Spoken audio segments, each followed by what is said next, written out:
DCT Audio. The art of good listening.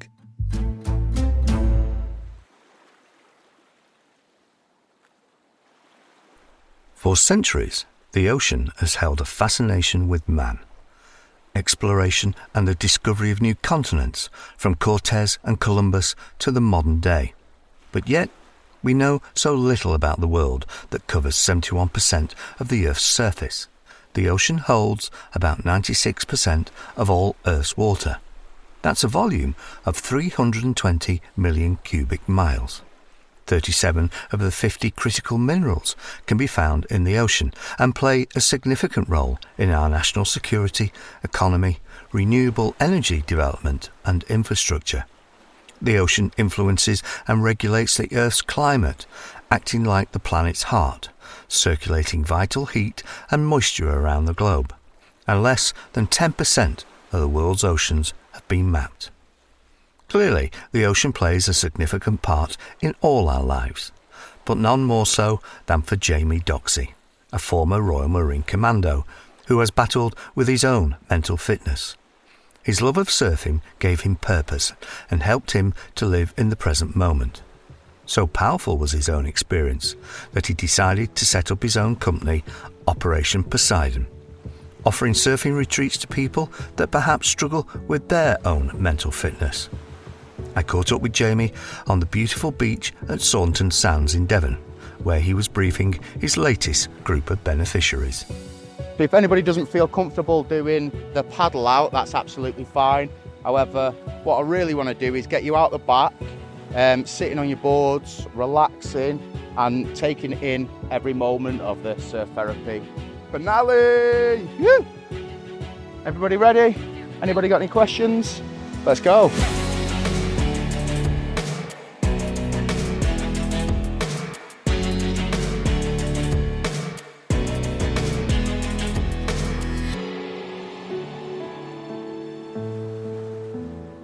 I sat down with Layla, one of the wonderful ladies on the weekend surfing retreat, and we talked about some of her own fears and how surfing has helped her with her mental fitness. We were speaking earlier, weren't we? We went for a walk on the beach and we were discussing your fear of water, which is a strange thing to be, a weekend to be coming on. Yes, I have an incredibly irrational fear of water. It's a lot better than it used to be, but yeah, I think I probably saw the film Jaws when I was about 4 or 5 years old. But I'm utterly convinced that there are monsters in the sea. And I know there are monsters in the sea, but... Oh, well, most certainly. Yeah, but I mean, literally my fear was so bad when I was a lot younger that I would have to put a flannel on the plug in the shower to get out. I wouldn't be able to get out of the bath. I'd have to be out of the bath before I pulled the plug out of the bath. Certainly would never go in the sea. And then I did an Outward Bound weekend with Curtis Palmer programme at Skern Lodge, and we did surfing and we did canoeing and kayaking and things like that. And although that was terrifying, I then came on one of these Curtis Palmer Op Poseidon retreats in November last year, and I just absolutely fell in love with surfing. And when I'm out there on the board or trying to be on the board, you can't think of anything other than what you are doing in that moment, and I don't feel that fear that I normally do. But it's a completely irrational fear. There are obviously monsters in the sea, but they're not monsters, kids monsters. But I think it's it's the big unknown. And we were talking earlier, weren't we, about, when you get to the shelf and the abyss and the darkness, and it's just that massive fear of the unknown. So surfing's amazing, and I'm so okay in the water. Even today when we paddled out, and I was like, I have no idea how deep the water is. I'm possibly going to fall off my board, but I'm not going to fret about it. And I did fall off my board, but as it happened, I could touch the floor, which was brilliant. But I'm also doing the tall ship sailing challenge in June with them. So that's quite anxiety inducing, being on a ship. Where do you think your fear of water came from? Like I say, I genuinely don't know. I think I probably did see Jaws as a small child. It was a scary film. Yeah. And in the 70s, there wasn't quite the restrictions on parenting that perhaps there are now. But I think I think it's that fear of the unknown, isn't it? It's that the sea is it's so huge and so. And it's an alien world to us, isn't it? Yeah, absolutely. But you can't be complacent about being in the water. You've got to, you've got to be aware of what's going on. But I think it is just that fear of the unknown. I'm not very good at letting go of control, and I like to know what's going on. So it's obviously taken a lot of courage to face your fears, I suppose. What's helped you do that? I think it's just having that challenge. It's just being able to sort of face that challenge. But I think a lot is being around people who they get the fears, they get the anxieties, they get the stresses in life because of what we do. And I've just got to a point where you can't. I don't feel like I will be living life to the full if I said no to things that I have opportunities to do. And I've absolutely fallen in love with being in the water. I'm never going to get rid of my fear completely. There's always going to be those moments, I know. And even today, when I fell off the surfboard initially and I wasn't sure how deep the water was, I had that initial kind of, oh God. But then I'm like, but it's okay. I'm safe. I've got my board. There's other people here. So it's never going to go completely, but I can't go through the rest of my life not taking a risk. Well, that's interesting, isn't it? Because I think as we get older, the emotion of regret becomes more and more prominent. And as you get older, you think, well, there's less time. Regret is the worst thing of all to live with. And I think it's, I wish I'd done that. Yeah. And as you get older, you kind of think, well, I've had those feelings before. I'm not going to experience that emotion again. Yeah, I feel like for various reasons, I was too scared to do so much when I was younger, and I'm now at a point where I could still be too scared to do it, and I am scared, but I've got nothing to lose. And that sounds really dramatic, but it's just like you've got to give yourself those opportunities. You have to push yourself outside of your comfort zone if you actually want to move in the direction that you want to go. And it just being outside, just being in nature, just even sitting by the sea and watching the waves, it's just incredible, and it just puts into perspective how small and insignificant we really are and how big the world is, and it kind of puts your problems into a little bit more perspective in terms of the big picture. But there's something so healing about being in the water. Yeah.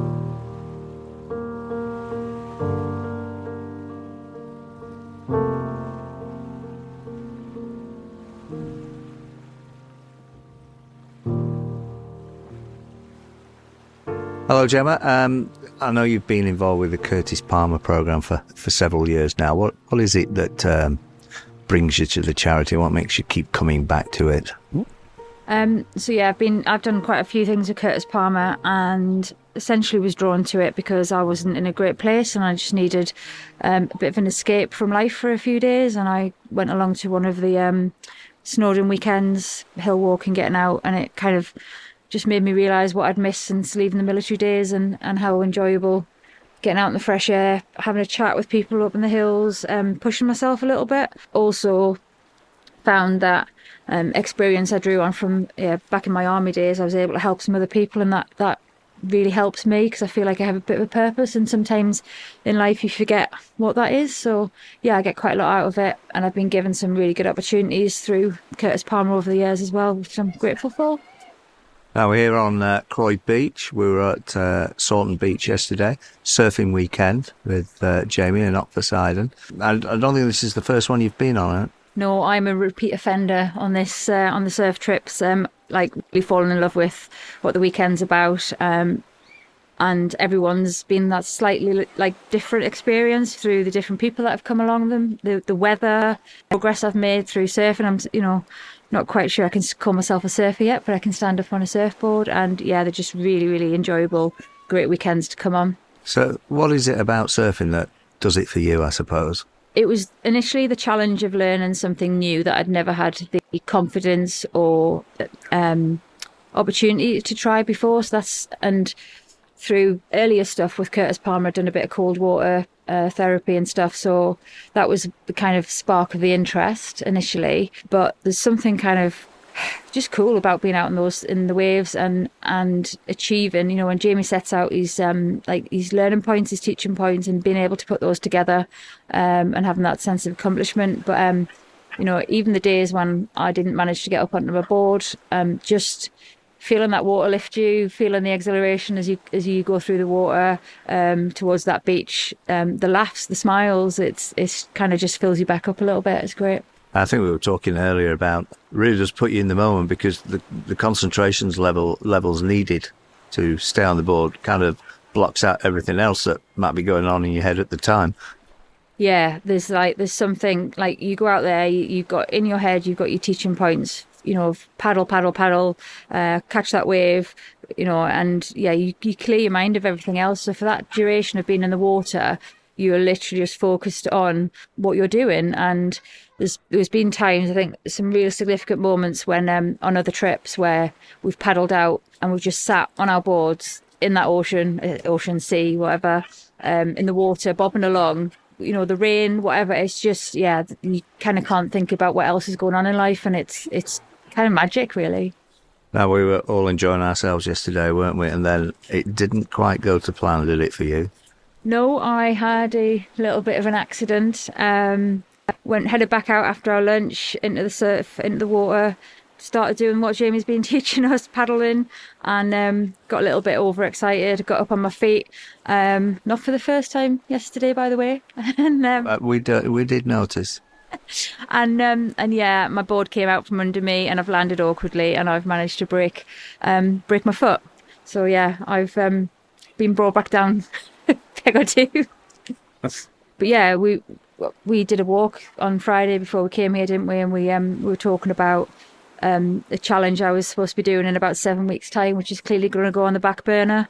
My prep for that's been like challenging, but really good, and really been enjoying that as well. And this is kind of going to put a stop to that, and it sucks, but I'm going to have to get on with it, and you know, use the resilience and all the things I've been taught over the last few years with Curtis Palmer and, you know, all the other stuff that we sort of use to keep ourselves right. And I'm not going to have those for the next few months, and I'm going to have to you know, think of other ways to keep myself happy and focused. But yeah, it's a bit rubbish.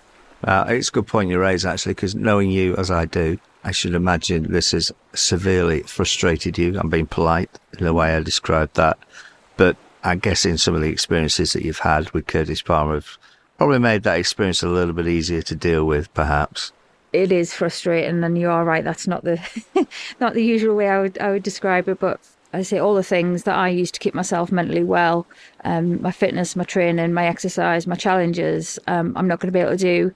But you know, what I have learned over the last couple of years is that we get problems in life, and we learn how to deal with them, and everything's a life lesson. So I'm a bit broken at the minute in a physical sense, and because I'm in a better mental place, I'm not too worried about it. I'm annoyed, I'm upset. I did have some tears last night, and you know, I'm sure there'll be some more over the next few months, but just, you know, draw on everything that's been taught, everything that I've picked up, and you know, I've met some awesome people as well, and no doubt I'll be able to support other people through doing things, and everyone rallies around you as well. So that's great. Like yesterday was a great example of that, like getting out of the water, being rescued, you know, everybody sort of helping me out with the hospital, and I, you know, just really felt like that you belong as well. And I think that's the beauty of the friendships and things we make on these trips. I think in life in general, we don't always get on with everybody we meet, but on these kind of trips, I just think, you know, it's really cool to meet different people from different places, and the connections we make through the shared experiences out in the water and stuff, they're lasting. And I know for a fact that this lot will be picking me up when I get down and all that kind of stuff. So yeah, it's all good. It's all good. I caught up with the man himself, Jamie Doxey, and he explained how and why his surfing retreats came into being. Well, I'm always fascinated by people. I know quite a few people that are former Royal Marines, and they're always very interesting people indeed. So what led you into a path of service with the Royal Marine Commando? In essence, I came home one day after being at college, we'd asked our tutors. I wanted to be in the fire brigade initially. Asked the people at the college what qualifications we needed. They said, you need this qualification. Fire brigade came in, said that I asked them what qualifications we needed, and they said, you don't need qualifications. We like people with life experience, former military, stuff like that. In the afternoon, we had the Marines come in, crack a bit of fizz with us. So I was sat there thinking, I thought, oh, maybe I'll do this. And then I went home, Commando on the Front Line was on, and I said to my mum, they were on the couch watching it, I said, oh, I'm going to do this. And she was like, no, you're not. You'll never do that. And then that was like red rag to a bull, and I was 17, and I was like, yeah, this is happening. Ended up cracking that. You got into the Marines at your first attempt, basically. Yeah, I'm a pretty dedicated person, and you know, with the onlook of the fact, oh well, you know, I might come out at some point and go into the fire brigade, which I haven't done. But yeah, that was the idea behind it. And once I'd got in, I really found, you know, a place where I felt like I belonged, and you know, I enjoyed the company of the lads, enjoyed the job. It was enjoyable for the most part. I got a lot out of it. And in the end, I feel like as though I should have left a little bit earlier. But yeah, in the end, I was medically discharged with mental health issues.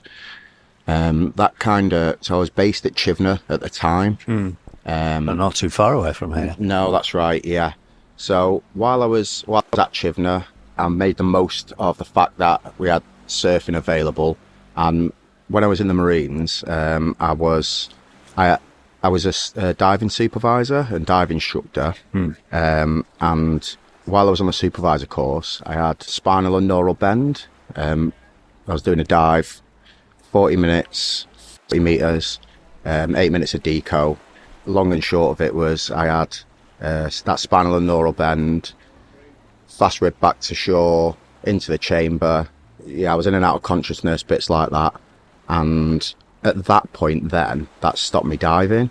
They didn't know why it was until I got further tests and I found out I had a hole in my heart. So diving at that time was my passion. I then kind of pushed it. I couldn't dive then, so then moved further into surfing.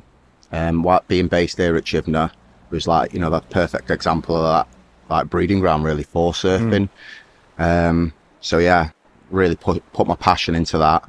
And a huge part of it, of the surfing, is just the active relaxation that you get from it and being entirely in the moment. Well, I was going to ask you, obviously, you know, you disclosed you've got several mental health things that you were dealing with at the time. What has surfing given you that's helped you through those dark times, I suppose? Well, for me, I'll kind of like go into another bit of a ditch so as to why I continued to do surfing. So like when I left, at the time I didn't realise how important surfing was, because I was here and I almost took it for granted because I had it on my doorstep. Yeah. And then when, you know, I left the Marines and moved back up north, and I wasn't able to do that. So, you know, I lost, you know, my family of the Marines. Then I'd lost surfing, which is, you know, a big thing. And I didn't realise how much that would massively affect me. And, you know, my mental health significantly declined. And it was then where one of the days, you know, the therapist kind of said to me, you've got to figure out what you like doing. And I was like, well, I like surfing. It makes you happy. Yeah, exactly. So I went back surfing and I was like, this is what I've been missing. So yeah, in a roundabout way of answering your question, I then sort of rediscovered surfing, realised how much it massively helped my mental health, and almost discovered and thought, well, if it's helping me so much, then, you know, it could definitely help others. So being in the moment, because with surfing, when you're paddling for that wave, when you're riding that wave, there's nothing else. There's nothing else exists, does exactly. it? Yeah. You are entirely in the moment. It's complete mindfulness, because you know you can smell the sea air, you can feel the water on your skin, you can feel the way that wave picks you up and you glide on the water. Yeah, you truly are connected, aren't you, at that point? Yeah, most definitely. So, okay, you got your passion for surfing, but you've now taken it one step further now, aren't you?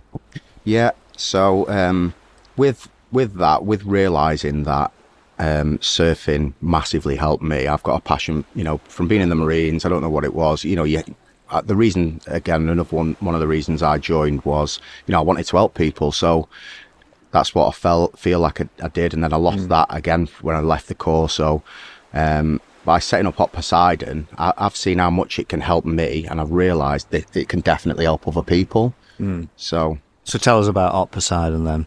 Op Poseidon, we take people, we join up as a group, and we run surf retreats.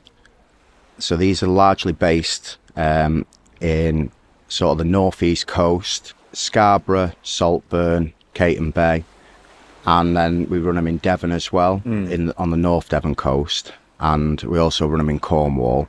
In essence, it brings like-minded people together who want to get the most out of a weekend, reconnect with themselves, connect with nature, and learn a new skill.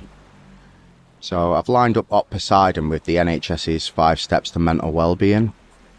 So surfing ticks all of those boxes.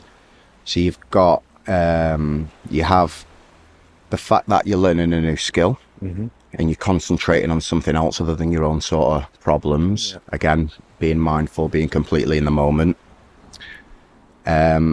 You've got the activity element or physical element of exercise, meeting new people, finding that tribe.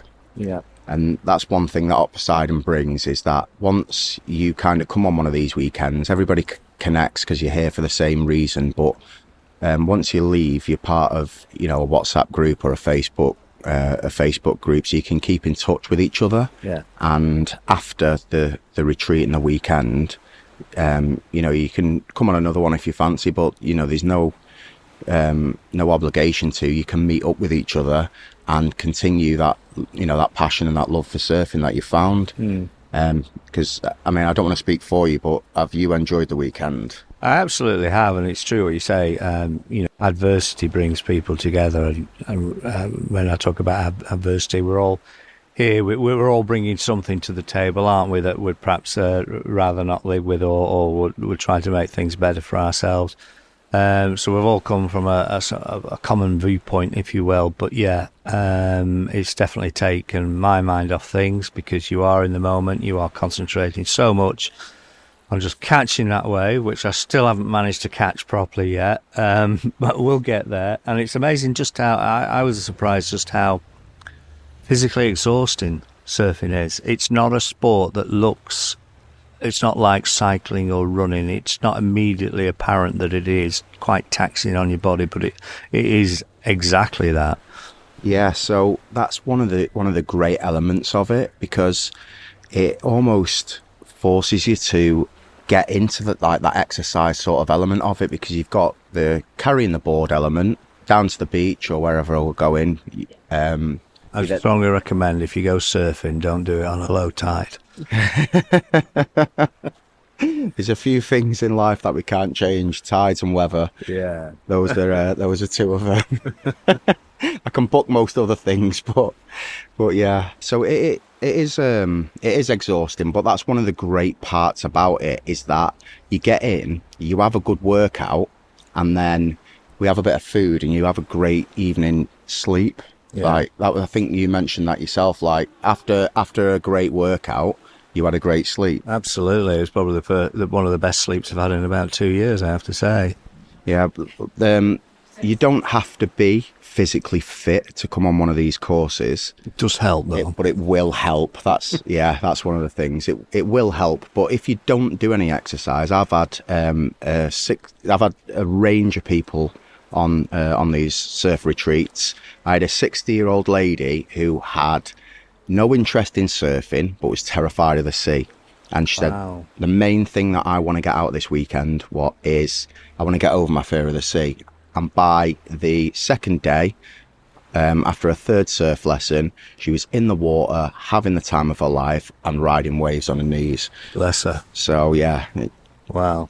Well, I tell you what, Jamie, you're doing brilliant works. We'll put some details in the programme notes to show how people can get hold of you or further information about the course. But thank you so much for this weekend. I've genuinely enjoyed it. And thanks very much for coming. I've enjoyed having you here.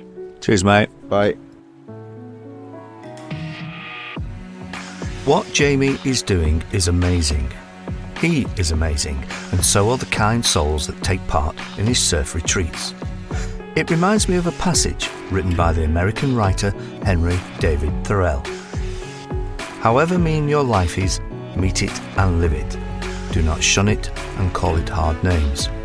It is not so bad as you think. It looks poorest when you are richest. The fault finder will find faults even in paradise. Love your life, difficult as it is. You must live in the present. Launch yourself on every wave. Find your eternity in each moment.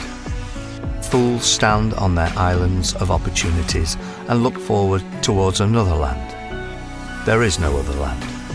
There is no other life but this.